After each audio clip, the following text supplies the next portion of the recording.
दोस्तों, राम की नगरी अयोध्या में फिर सामने आया एक नया चमत्कार।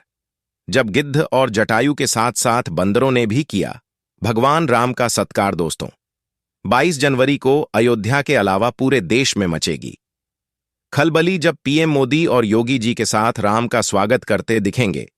बजरंग वाली तो आखिर अयोध्या में क्यों पहुंच रहे हैं?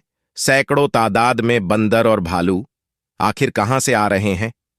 इतने बंदर क्या राम मंदिर के दर्शन के लिए आ रहे हैं या फिर कुछ और ही मसला है? दोस्तों, सब जानते हैं कि 22 जनवरी के दिन भारतवर्ष के लिए ऐतिहासिक दिन होने वाली है, क्योंकि इस दिन भगवान राम फिर से अपनी नगरी अयोध्या में वापस लौटने वाले हैं। और इसी खास दिन के लिए भारत के प्राइम मिनिस्टर नरेंद्र मोदी खुद राम मंदिर का उद्घाटन करने वाले हैं।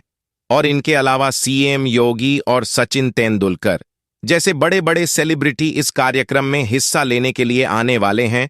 और इनके अलावा विदेश में भी कई बड़ी हस्तियां राम मंदिर आयोजन में देखने को आने वाली है। दोस्तों, राम की जन्मभूमि अयोध्या वैसे तो भगवान राम के जन्म स्थान से पूरी तरह से जानी जाती है, लेकिन उसी अयोध्या में जब आप आएंगे तो आपको अयोध्या के मठ मंदिर और गलियों में बंदर जरूर देखने को मिलेंगे। इन्हीं बंदरों को अयोध्यावासी बजरंगबली का रूप भी मानते हैं और इसके साथ ही उन्हें पूछते भी हैं। लेकिन दोस्तों, इसी बीच फिलहाल में कुछ बंदरों का एक साथ राम मंदिर में आना किसी आश्चर्य से कम नहीं है। याद हो तो हाल ही में कुछ बंदरों के ग्रुप को अयोध्या राम मंदिर में देखा गया है। अब आप इसे चमत्कार कहिए या फिर कोई सहयोग, लेकिन कुछ लोगों का मानना है कि भगवान राम के लौटने की खुशी में बजरंग बली दर्शन के लिए खुद अयोध्या आए हैं।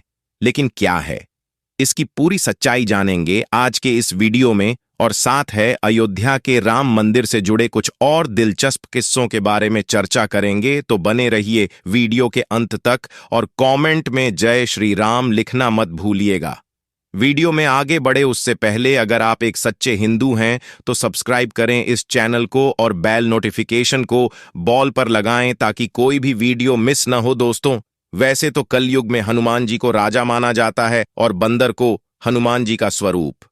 रामनगरी में प्राचीन काल से यह परंपरा चली आई है कि यहां कोई भी प्राणी भूखा नहीं सोना चाहिए, इसलिए जगह जगह भंडारे भी चलाए जाते हैं।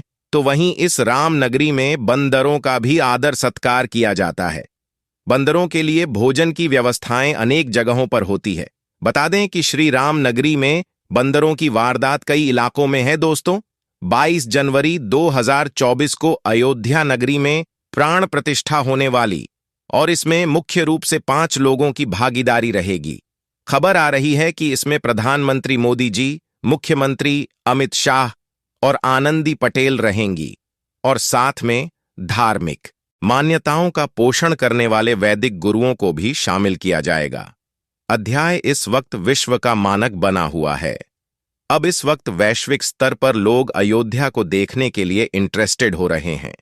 आपकी जानकारी के लिए बता दें कि इस वक्त गिद्धों का विशाल समूह अयोध्या के मिल्कीपुर में पहुंच चुका है। जानकारी के मुताबिक दर्जनों बार गिद्धों का झुंड देखने को यहां मिल रहा है। भगवान राम अब महल में विराजमान होंगे। इसका स्वागत समारोह में जटायु सम्मिलित होकर अपनी सहभागिता सुनिश्चित करेंगे। दोस्तों, भगवान श्री राम के चाहने वालों की श्रद्धा इतनी ज्यादा है कि देश विदेश से भी श्रद्धालुओं का उमड़ना यहां शुरू हो गया है। अब कुछ दिनों बाद यह हारहा मलाला अपने भव्य मंदिर में विराजमान हो जाएंगे। इस अवसर पर गवाह बनने के लिए हर आदमी से लेकर खास आदमी तक अयोध्या पहुंचने की प्लानिंग में जुटा हुआ है। फिलहाल लोग यहां रेल, बस या फिर किसी भी माध्यम से पहुंच रहे हैं। वहीं कुछ लोग जल्दी से शुरू होने वाली मर्यादा पुरुषोत्तम भगवान राम है के जरिए इस भव्य राम मंदिर की प्रतिष्ठा समारोह में पहुंचने की तैयारी कर रहे हैं। यहां तक कि कुछ लोग तो अभी से भगवान राम के दर्शन के लिए पैदल यात्रा पर निकल चुके हैं। दोस्तों, अयोध्या नगरी में विराजमान होने वाले हमारी आस्था के प्रतीक श्री राम के दर्शन के लिए आपकी क्या प्लानिंग है? कमेंट में बताएं। तो ध्यान में, राम मंदिर निर्माण और उसका उद्घाटन लगातार सुर्खियों में है। धार्मिक अंतर्राष्ट्रीय इंपॉर्टेंस के इस स्थान पर विकास की नई हिस्ट्री लिखने की तैयारी है। तमाम मॉडर्न व्यवस्थाओं के साथ साथ यहां शहर में सुविधाओं और व्यवस्थाओं का विकास किया जा रहा है। है। बता दें कि अयोध्या में एयरपोर्ट, रेलवे स्टेशन के साथ साथ बस टर्मिनल और आवागमन को सुगम बनाने वाली तमाम सुविधाएं विकसित की जा रही हैं। बता दें कि अयोध्या आने वाले श्रद्धालुओं और यात्रियों को एयरपोर्ट और रेलवे स्टेशन के साथ साथ अंतर्राष्ट्रीय बस अड्डा यानी कि आईएसबीटी की सौगात भी मिली है। इसके कई फेज में इसे विकसित किया जाएगा या दूसरे राज्यों से आने वाले यात्रियों के लिए तमाम जरूरी सुविधाएं भी मिलने वाली है। आवागमन को सुविधाजनक बनाने के लिए यात्री सहायता केंद्र, रैन बसेरा और प्रतीक्षालय जैसी सुविधाएं विकसित की गई है। Uttar Pradesh road transport corporation के अधिकारियों के हवाले से आई एक रिपोर्ट में बताया गया है कि आगरा जैसे मुख्य पर्यटक स्थल से अयोध्या आने के लिए विशेष बस सेवा की शुरुआत भी की गई है। अयोध्या को श्रद्धालुओं को अनोखा अनुभव देने के लिए कुंभ में प्रवास करने वाले श्रद्धालुओं की 3 सीटी भी बनाई जाएगी। अयोध्या में बंदरों की संख्या काफी अधिक है। ऐसे में यहां 15,000 लोगों की क्षमता वाली 3 सिटी बनाने का फैसला किया गया है। टेंट कपड़े के बदले 3 से बनाए जाएंगे। ये सारे शेल्टर होम 50 एकड़ में फैली 3 सिटी में 45 लोगों की क्षमता वाले 1500 कमरों का भी इंतजाम किया गया है। अयोध्या में 3 सिटी श्री राम जन्मभूमि तीर्थ क्षेत्र ट्रस्ट बनवा रहा है। कारसेवकपुरम और मणिराम छावनी में टेंट सिटी बनाई जाने वाली है।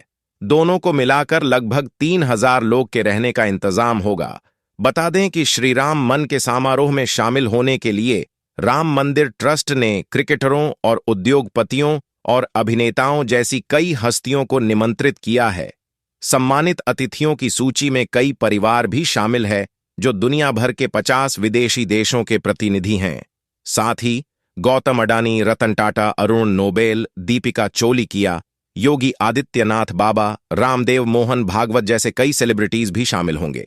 राम जन्मभूमि ट्रस्ट ने इस महत्वपूर्ण अवसर के लिए 3,000 वीवीआईपी और 4,000 संतोष सहित लगभग 7,000 लोगों को आमंत्रित किया है। उद्घाटन समारोह में राजनेताओं, सभी 4 शंकराचार्य, मशहूर हस्तियों, क्रिकेटरों, पुजारी, अन्य धार्मिक नेताओं सहित विभिन्न क्षेत्रों की कई हस्तियों को शामिल किया गया है। दोस्तों, फिलहाल में अयोध्या से जानकारियां सामने निकल कर आ रही हूं कि मर्यादा पुरुषोत्तम श्रीराम की जन्मभूमि अयोध्या नगरी में अचानक से गिद्धों का झुंड सामने आया है। सभी के मन में एक ही सवाल है कि आखिर कहां से आया। गिद्धों का झुंड किसी को कुछ समझ में नहीं आ रहा है। मतलब इस वक्त अयोध्या में बड़ी संख्या में गिद्ध पहुंच चुके हैं, यानी कि जटायु। यहां के लिए बहुत ही आश्चर्यजनक बात है। इसको भगवान की कृपा कहें या कुछ और, पशु पक्षी सहित अयोध्या में अब जटायु भी आ गए हैं। लोगों का मानना है कि निश्चित ही यह भगवान राम का प्रभाव है। आपका इस बारे में क्या कहना है, कमेंट बॉक्स में जरूर बताएं। दोस्तों, वर्षों पहले इन गिद्धों को बड़े बड़े झुंडों में, खेतों में और जंगलों में घूमते हुए देखा जाता था। आजकल इनकी जातियां निरंतर विलुप्त होती जा रही हैं। अब फिर से आध्यात्मिक नगरी अयोध्या में इन गिद्धों को फिर से देखकर खुशी की अनुभूति हो रही है। लगता है आध्यात्मिक नगरी अयोध्या में दिव्य शक्तियां भी बराबर अपना काम कर रही हैं। दोस्तों, आपको बता दें कि भगवान श्री राम के परम भक्त श्री गिरिराज जताए रहे हैं। दोस्तों, भगवान श्री राम की नगरी अयोध्या के बारे में आपकी राय क्या है, कमेंट में बताएं। और इसी के साथ आशा करते हैं कि आपको आज की हमारी यह वीडियो जरूर पसंद आई होगी। इसलिए वीडियो को ज्यादा से ज्यादा लाइक और शेयर करें। और अगर अभी तक हमारे चैनल को सब्सक्राइब नहीं कर पाए हैं तो अब जरूर कर लीजिएगा।